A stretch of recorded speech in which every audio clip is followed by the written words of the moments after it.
In today's video, I'm going to teach you how to cancel your subscription with QuickBooks using Intuit.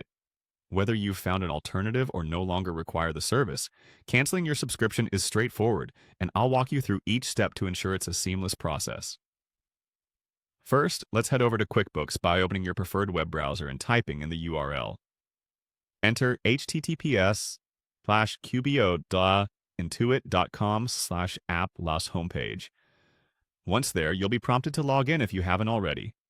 Make sure you have your account details handy, as you'll need to provide your credentials to access your account. If you're already logged in, you'll be taken directly to the QuickBooks homepage. Now, take a moment to familiarize yourself with the layout. At the top or in the menu, you will see the highlight area.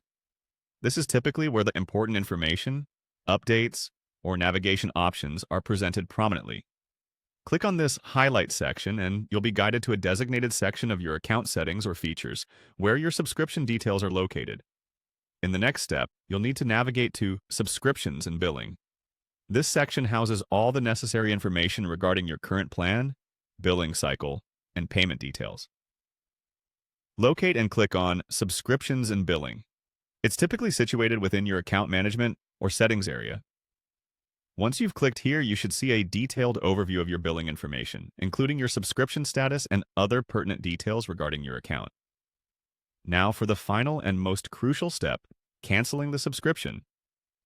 Within the Subscriptions and Billing section, you'll find an option labeled Cancel Subscription.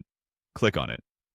At this point, QuickBooks may prompt you to confirm your decision and possibly offer alternatives or tempt you with offers to keep your subscription. Consider the options presented carefully. If you're firm in your decision, proceed with confirming the cancellation. Keep in mind that once you've decided to cancel, it might mean immediate cessation of access to some features or entire service based on your billing cycle and their terms of service.